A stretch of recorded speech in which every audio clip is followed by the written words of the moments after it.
Welcome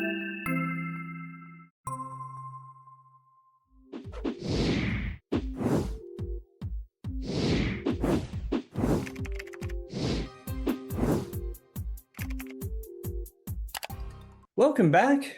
Richard, it's good to see you on this Christmas weekend. Oh, that's right. Christmas weekend.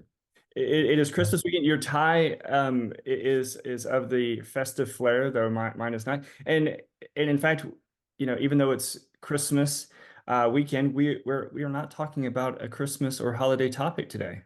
No, we have always done that in the past. Sort of catch up with the holidays, Halloween and Thanksgiving and Christmas and New Year's. Yeah, and this year we're just sort of staying in our lane and talking about the things that we feel are important day to day. Of course, we want everybody to enjoy the holidays and get a chance to rest up and recharge. And as Stephen Covey says, sharpen your saw Yeah. now that you have some time off. But yeah, we're sort of sticking to some topics that are important to us in our daily work and hopefully important to parents and teachers and probably grandparents because they're going to see their grandkids misbehaving over the next 2 weeks. Yes, So they can very also true. benefit from this. That's very true. And we're going to talk about today one of our favorite topics, one of the topics that we talk about quite often, and that is parenting styles. And um, we've talked about parenting styles many times before, especially as it relates to goodness, helicopter parenting, Mhm. snowplow or lawnmower parenting. We've talked about authoritarian parents and authoritative parents and lots of different types. But we're going to talk about gentle parenting today, Right. which Mhm. is a relatively new vernacular Right. for a parenting style that we're going to talk about. But just as a reminder for folks, we first really started talking about parenting styles back in the 70s. Right. Yeah. And that's when a researcher identified three parenting styles: authoritative, authoritarian, and permissive. Neglectful parenting was added a little bit later, but Right. those three primary parenting styles Mhm. were identified, and you can look at the way in which the parent interacts with the child to determine, generally speaking, which of these three types of parent might fall into. Right. And parenting style basically comes down to two things. One is how much control do you want to have as a parent? Do Right. you want, and so parents want absolute control versus those who don't feel that they need to be Right. in total control. So one is how much control do you need? And the other is what is your response style? Right. When your children make a mistake or are disobedient or defiant or disrespectful, how do you Right. respond to that? And some parents respond with a very heavy hand and Right. say, you're never going to do that again. And others at the other extreme might ignore it or might underplay its importance. So keep in mind, when we talk about parenting style, we're talking about how much control you need, we feel that you need, Right. and what is your response style. Absolutely. And so just as a quick example, you have authoritarian parents who exhibit significant control. Right. They're the parents who say, because I said so, and Mhm. they want absolute compliance. Right. But they also are quite very reactive. Right.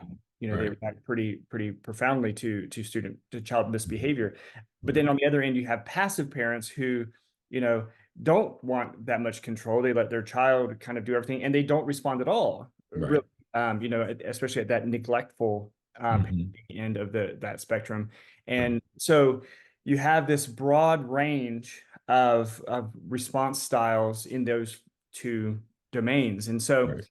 now over the years, as I mentioned, there's been other parenting styles that have sort of been added to this list: attachment parenting, and as I said, helicopter parenting, free range parenting. But today we're going to talk a little bit about gentle parenting, and it's one that we had not really heard too much about. Right. We've heard Mhm. it kind of the phrase thrown out every once in a while recently, but today we're going to dive into it just a little bit more. Right.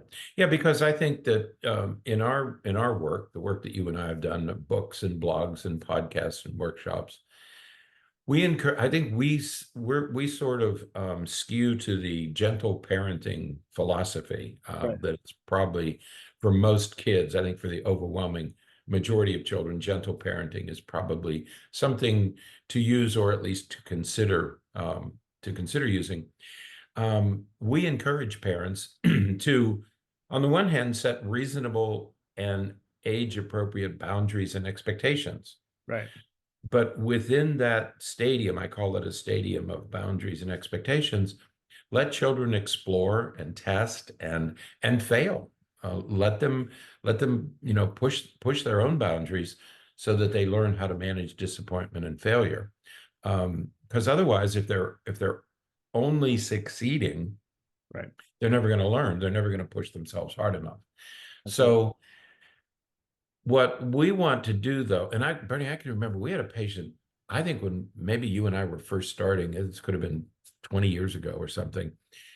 The child was a kindergarten student, and the school kept saying, "Well, we can't get her out of the van." I And I know were laughing exactly what because you're of that. talking about. Wait a minute, she weighs 40 pounds. What do you mean you can't get her? You pick her up, put her under your arm, and take her into school.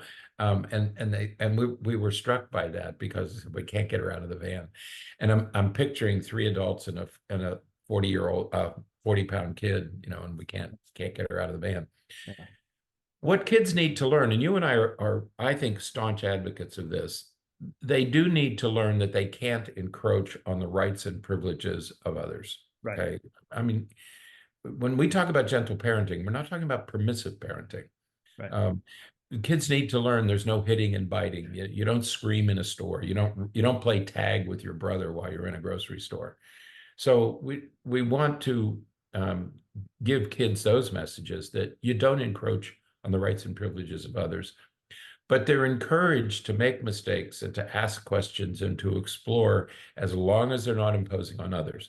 So we're firm believers in, yes, there should be boundaries. Yes, there should be expectations, but there also have to be places, an arena where children can explore their world and learn about it and learn from the mistakes that they make. Absolutely. And with that in mind, we have mentioned and talked many times on the podcast about our sort of avoidance of the use of rewards and punishments as a method of parenting, because that is, the imposition of external control on the child with the goal, with the explicit goal of coercing or forcing the child into compliance. Right. That's right. And again, as we've talked about many times before, in doing so, we tend to risk missing a lot of important lessons, a lot of important appreciations for why things are important, as opposed to doing it just because you're told to do it. Right. And we won't. That is a rabbit trail that we really that we enjoy going down sometimes, because it's such an important point. But we won't do that today. Right. But we avoid that that temptation of rewards and punishments for that reason, because we don't feel as though it's that as important to exert so much external control without guidance and education and information and an understanding as to what we are really looking for the child to do. Yeah. Yeah. The type of parenting you do is tied to whatever your value system is. I mean, it reflects your personal values. And there are parents who will say, my child is going to be obedient, period. That's the most important thing, is that my child is obedient and does what I ask. But to get there, I mean, I think we agree that children should not encroach on the rights of others. They should not impose on others. But how we get there is very different. And if you're using external means to control children, there we are back to control. What is your parenting style? If you're coercing children to be compliant or obedient, it doesn't matter whether you're rewarding them for doing it or punishing them for doing it. You're still the commander, you're still the rewarder, you're still the decision maker, and you're coercing the child to perform in a certain way. Right. We want children to behave, we want children to be self-regulating, but how we get there is the issue here. Okay. And what we're saying is we're going to ask that you not use coercive methods because there are better ways to get to the same goal. Okay. You don't need to have total control. You don't need to be aggressive in your reaction to your children, your response to your children. Okay. Right. There are better ways to do it. And I think gentle parenting is one. You know, you and I wrote that book years ago. And what was the theme? Teach kids, don't punish them. If they're not, and you and I I mean, if kids can, they will. Right. Most kids want to do the right thing most of the time, right? Right. And I think that the crux of all of that is we want kids to do things because they know that it's what they're supposed to do, not because not because they're being coerced or forced to do it based upon rewards and punishments. Right. We want them to do it because they know that this is what you're supposed to do. And you can only do that when a child understands why they need to do it. Right. That's right. And that's where we're trying to get. That's where we're trying to get to, because eventually, remember, you have to keep in mind that eventually this child is going to have to make his or her own decisions. Right. Right. Right. And so we have to equip them to become their own decision makers. And if we rely totally on external control, in other words, you're doing it because you get something for it, or you do it because you're afraid not to, you're never going to have the opportunity to learn to do it for your own reasons, whether Right. it's homework or chores or walking. It doesn't matter what it is. Right. Absolutely. So let's talk a little bit about what gentle parenting is. And this is a parenting approach that really encourages a partnership type of relationship between the parent and the child. Right. And the idea, as we're kind of suggesting, is that the goal is to help the child follow a path where they end up making choices and decisions for compliance and to do what they're intended to do, based upon an internal willingness to do it, based Right. upon an internal drive. And one of the articles that we have linked to in the show notes is from a Montessori site, Right. and that Right. is very much akin to the Montessori model, which is Right. kids have an internal drive to learn, to understand, and we Right. believe an internal drive to comply, Mhm. and to meet our expectations. Yes, they're going to push limits. Yes, they're going to see where those boundaries are, but they want to be compliant so that they make us happy, and it creates cohesiveness in the family. And we want that, as opposed to a compliance due to those external pressures that we were talking about. And gentle parenting flows in that same direction. Right. And it also includes modeling the behavior that you want. Right. Okay. Um, you know, we all know that you can't ask children. I mean, you can. Parents will say, well, I can do that because I'm an adult. Okay. Well, you're not modeling the behavior that you want your child, and your child is going to do what she sees, not what she's told. Richard, how many times do we hear parents say, they're wanting their kids to stop eating sweets, but the parent keeps buying sweets, and there's, bags of sweets in the pantry, and they say, well, everybody else in the house shouldn't be punished just because they can't have sweet. Right. Well, no one in the house needs sweets. Right. That's right. It's not a like dietary necessity. It's not oxygen. Right. So yeah, it's we need to model the behavior that we want our kids to perform. That's right. And so what we want to do is model behaviors that encourage compassion and that allows you to express your emotions in a reasonable, socially appropriate way. It's okay to express your feelings, but you do it this way. We often tell children, no, it's okay to be angry. That's normal. Right. But you can't punch holes in the wall. That's not. Okay. So, but these have to be modeled, and they have to be shaped over time. And gentle parenting does that. Authoritarian parenting demands that you stop. Right. And therein lies the difference. How are you going to get to the same goal? Right. So one of the other article, actually the first article linked in the show notes is an article that talks about why gentle parenting doesn't, why some people say that gentle parenting doesn't work Right, right, for them or for their child. And what one of the arguments is that, that there are children who, I keep saying students, there are children who misbehave. And those children need to learn compliance, and right, they need to learn to, just do what they're told to do. right. And I like what you said earlier that, parenting style really needs to be and really is rooted in our personal values. Hmm. Um, and the other key to our parenting style is what our kids need. Right, Our values and the child's needs, those things need to come together as we look at our parenting style. And right, I think that that's some of the reasons why a parenting style like gentle parenting may seem like it works with some kids, but doesn't work with other kids. right. That's right, right.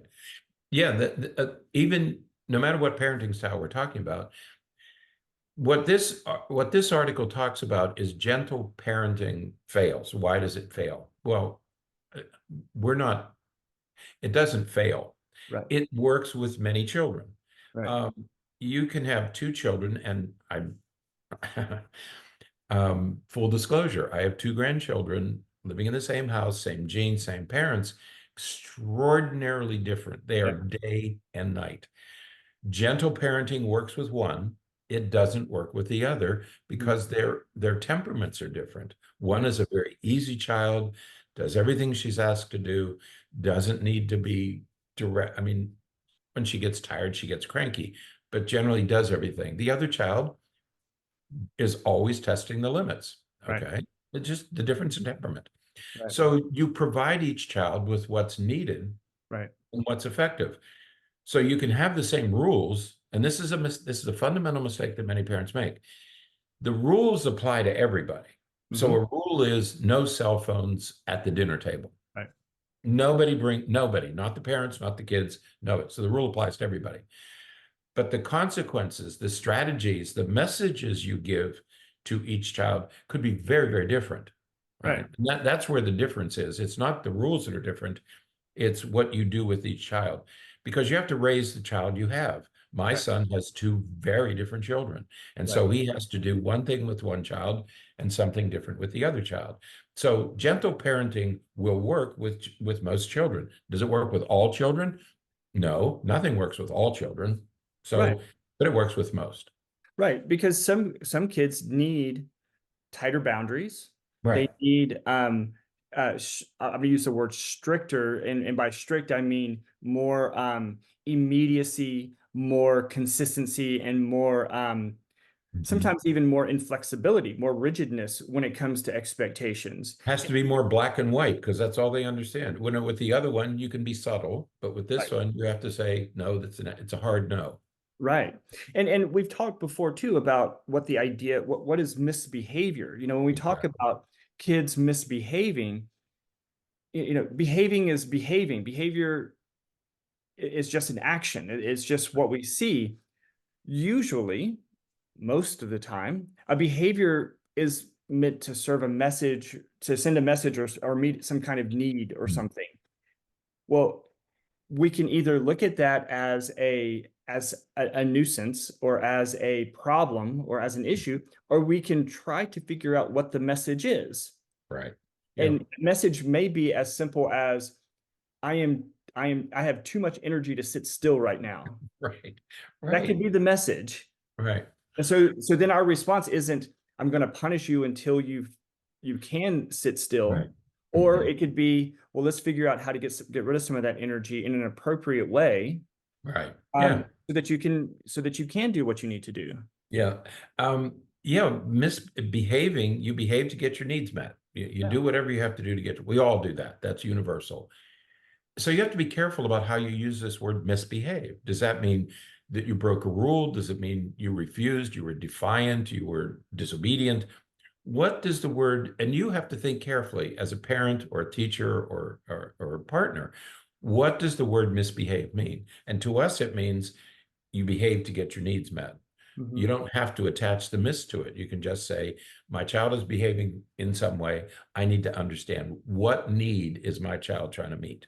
Right. Okay. Yeah, Okay. because there are maladaptive ways to have needs met, Absolutely. and that's the case for kids and adults. Uh, And one thing, yeah, one thing to remember is that sometimes kids behave just to have fun. It might be fun to run through the department store playing tag with your brother. Okay. right. They may just not, it was fun. You know, that's the only reason I was doing it. Just wanted to have fun. Right. And so when you say, why do you keep doing that? And they say, I don't know. That probably is the true answer. They may not know exactly, but that's where you have to step in as a parent, help them understand why they're doing what they're doing. Right. And as a parent, make decisions now may not be the best time to be in the department store That's because right. they have too much energy. They need to be moving a little bit more. And so we need to do something different. So and another issue or another point that a lot of people will bring up when they talk about the effectiveness of different parenting styles is that kids need to learn compliance. Right. And I think that again, this is one of those words and one of those situations where there's a lot more gray than people recognize Right. because what do we mean by what do we mean by compliance? Are we talking Yeah. about blind obedience? Or are Right. we talking Mhm. about cooperation? Or are we talking about, working with someone to solve a problem? Right. What are we talking about when we use the word compliance? And we have to be very careful with that. That's right. If we just mean obedience, um, that's where we have to be careful because I don't think that's what we really want. And I don't think we're going to get cooperation through coercion. Right. Okay. And then the last part of that phrase, and just to remind listeners, what we're talking about here is this notion that to when children misbehave, they need to learn compliance. And there are scientifically validated ways to gain that compliance. And this becomes an important issue because one of the things you read about in professional journals is, well, we have these effective ways to make children compliant. Well, one of those ways is spanking, all right? Right. And and spanking has been scientifically validated as a way to make kids compliant. In fact, the woman who came up with the three types of parenting styles was an advocate for spanking, and there are many others who advocate that it's okay to spank children because it's evidence based and it works. And that's where I want people to be careful, professionals and parents, be careful with this notion of evidence-based strategies, Right. because spanking is an evidence-based strategy, but that doesn't mean that may not mean that you're going to use it. So Right. just because something is scientifically validated doesn't necessarily mean that you should be using it. Right. And let's just be clear when we talk about it being evidence-based, in spanking, because we've talked many times before how the research doesn't necessarily support generalizability of behavior based upon the use of spanking as the primary method of adjusting behavior. Right, It's evidence-based because, when you look at the population in general, right, kids who are spanked oftentimes will be compliant, tend to be more compliant. Well, what it doesn't necessarily take into account is that about 80% of kids are going to be compliant whether you spank them or not. right, So you don't, just because you spank a child and they're compliant doesn't mean that you had to spank the child for them to be compliant. And right, that, you can't really research that because you can't go backwards in time and say, okay, now let's do all of this again, but right. without spanking and see if the child is still compliant. You That's can't right. do that. We can't do the kind of research that it really takes to answer these questions. Right. And you say, well, I spanked my child and my child turned out okay. That's fine. But what else did you do? Right. Or so spanking doesn't become the issue. It's like what is the totality of your parenting and what are the things that made your child turn out the way she did? Right. And just one more quick example of where this is a bit slippery is that, there very well could be, and probably is, some evidence-based research that demonstrates that alcohol reduces anxiety. Mhm.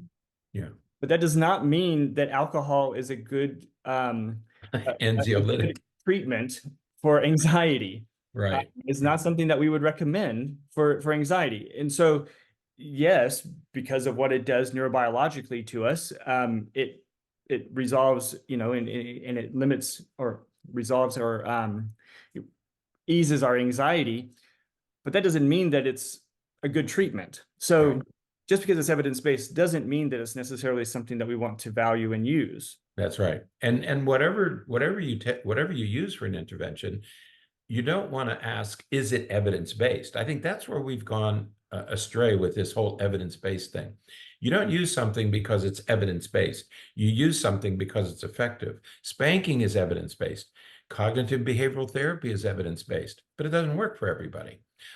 Drugs are evidence-based, but you may decide not to use them. Okay. So just because something is evidence-based doesn't mean that it's what you want to use for this particular child. The other thing to remember is that what professional researchers, when I say professional researchers, they're usually college professors, when they do research, they do them under pretty strict laboratory control, okay? And what works in a research study, a nicely well-designed, tightly structured research study, may not work in your living room, okay? Those are two very different places. And B.F. Skinner comes to mind, that in a laboratory setting, you can make this stuff work. In a very busy living room or kitchen, it Right. may not work as well. Absolutely. So as we're working towards wrapping up this week, there's a few things that we want you to think about.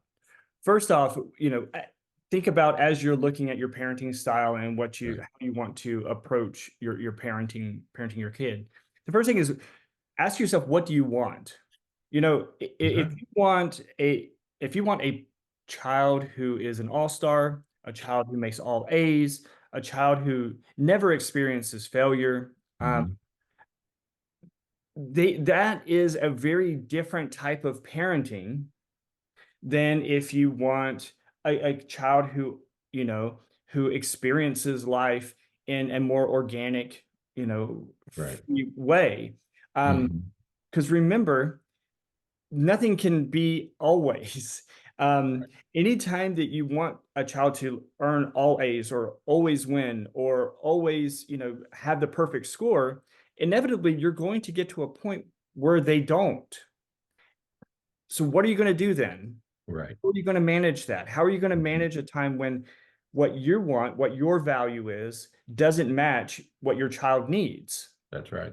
Or who your That's where child there's a is. clash, right? Or exactly who your child is. That's where there's a big clash, and that's where significant problems that end up coming into our offices.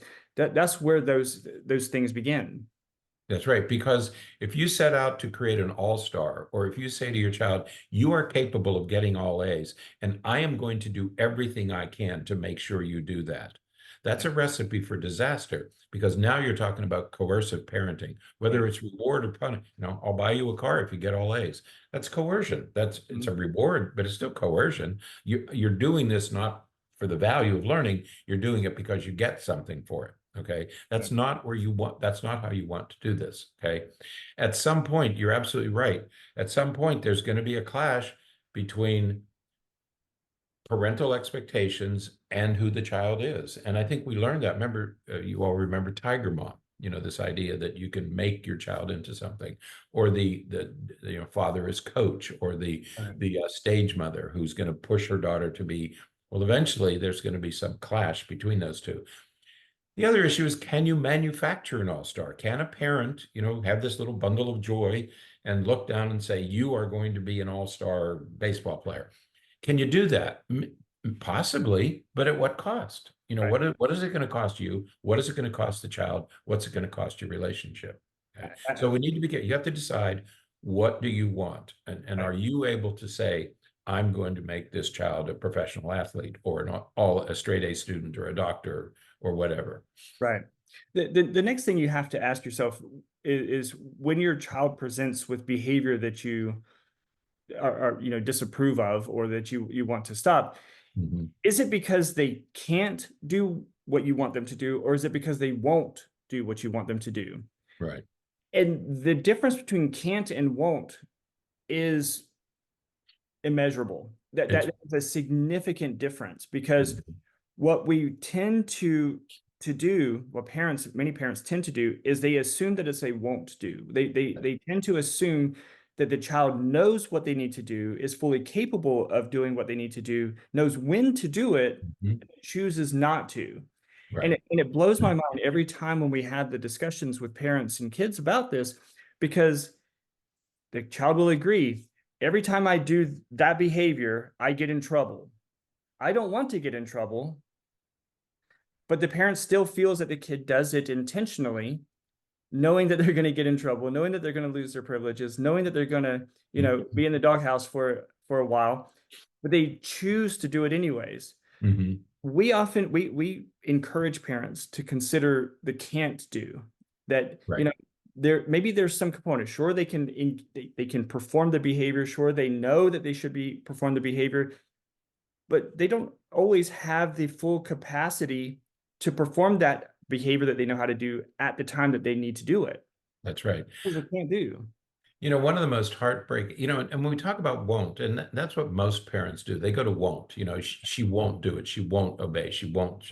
They go to won't. Okay. Stay with can't. If you stay with can't and you say, if they can't, they either don't know how, it's a skill deficit that they have. They don't know what you're asking them to do, or they're too emotionally overwhelmed to do it. Right. And that's as legitimate as they don't know how. Sometimes kids are so tired, we know that, or they get emotionally overwhelmed that they can't do it. One of the most heartbreaking phrases that I hear from parents and teachers is, well, I know he knows how to do it. He's just being disobedient. Right. Well, I'm an adult. Um, there are times when I can be incredibly patient, Hmm. and there are times when I can't be. Right. I can't tell you why, but I know that though I know I'm supposed to be patient, every once in a while I lose my patience. All right. Yeah.